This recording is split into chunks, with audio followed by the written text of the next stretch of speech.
BJP के नए नवेले राष्ट्रीय पदाधिकारियों के स्वागत समारोह में इंदौर में राजनीति की एक नई ही इबारत लिखी गई।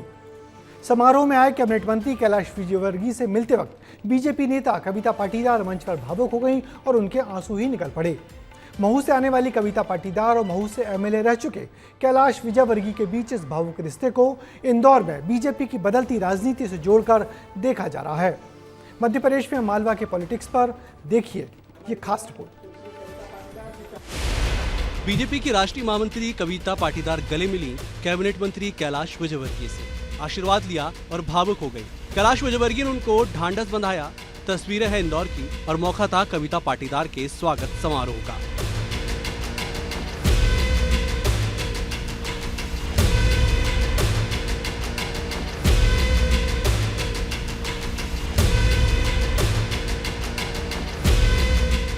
कविता का इस तरह भावुक होना और कैलाश विजयवर्गीय का उनको संभालना, तस्वीरें सामने आई तो कविता पाटीदार ने बताया कि कैलाश उनके पिता के समान है, तो वहीं कैलाश विजयवर्गीय ने इस बात को माना भी। देखिए, हर बेटी अपने पिता के स्मृति में भावुक हो ही जाती। मुझे लगता है कि मुझे नहीं कोई बेटी ऐसी नहीं होगी जो अपने पिता का नाम सुन के भावुक ना हो, और ये अवसर तो मेरे लिए आशीर्वाद का अवसर है। और फिर माननीय कैलाश जी भाई साहब जो मुझे बेटी मानते हैं, वो मेरा ये सौभाग्य है कि पिताजी के साथ जिन लोगों ने काम किया, आज उनके साथ एक परिवार के रूप में मुझे काम करने का अवसर मिला। स्वर्गीय भैरूलाल जी ने कहा कि घर चलो मेरा, आज तक आप घर नहीं आए थे। बात सही है, उनके घर बहुत पहले गया था जब उनका मकान कच्चा था। पक्का मकान बनने के बाद में मुझे वो छवि आज भी ध्यान देती है। वो स्कूल में अपना बस्ता लेके जा रही थी और वो कविता आज अगर राष्ट्रीय मंत्री बनी तो हम सबकी जरूरत करनी। तस्वीरें और उसके पीछे की वजह भावुक करने वाली जरूर थी, लेकिन राजनीति में हर तस्वीर के मायने होते हैं, मतलब होता है। और जब ये तस्वीर सामने आई तो राजनीतिक अंदरखानों में इसके मायने की चर्चा होने लगी। कविता पाटीदार का राजनीतिक आधार महू से जुड़ा है, वही महू सीट जहां से कैलाश विजयवर्गीय विधायक रह चुके हैं। वर्तमान में महू की विधायक उषा ठाकुर हैं। यही नहीं, कैलाश विजयवर्गीय के बेटे और पूर्व विधायक आकाश विजयवर्गीय की सक्रियता भी बीजेपी की राजनीति में लगातार चर्चा का विषय रही है। कविता पाटीदार का बढ़ता राष्ट्रीय कद, कैलाश विजयवर्गीय का प्रभाव और आकाश विजयवर्गीय की राजनीतिक महत्वाकांक्षा, इन तीनों फैक्टर पर फोकस करने पर सवाल यही उठ रहा है कि क्या महू में बीजेपी आने वाले समय के लिए कोई नई राजनीतिक पटकथा लिख रही है।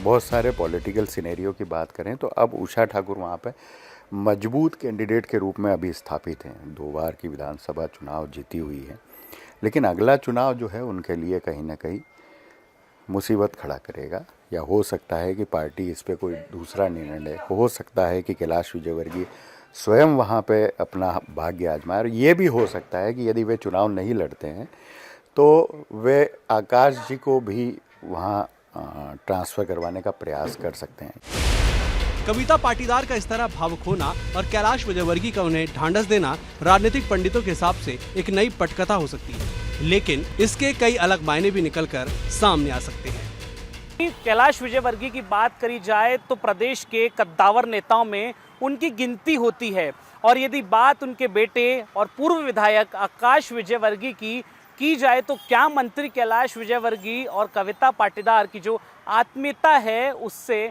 मंत्री कैलाश विजयवर्गीय आकाश विजयवर्गीय के लिए महू की राह आसान कर रहे हैं, या इसके पीछे और कोई कहानी है। इंदौर से वीडियो जर्नलिस्ट केशव मराठा के साथ अक्षित मिश्रा, विस्तार न्यूज। तो बीजेपी ने कविता पाटीदार को राष्ट्रीय मंत्री बनाया है, लेकिन उनका इतिहास पुराना है। वो बड़े राजनीतिक परिवार से रही हैं। कविता पाटीदार सुंदरलाल पटवा की सरकार में मंत्री रहे भैरूलाल पाटीदार की बेटी हैं। भैरूलाल पाटीदार भी महू से 4 बार के विधायक रह चुके हैं। वो मध्य प्रदेश विधानसभा के उपाध्यक्ष रहे हैं और मध्य प्रदेश सरकार में मंत्री भी थे। मगर मालवा की राजनीति की माने तो सब कुछ वहाँ बहुत अलग है।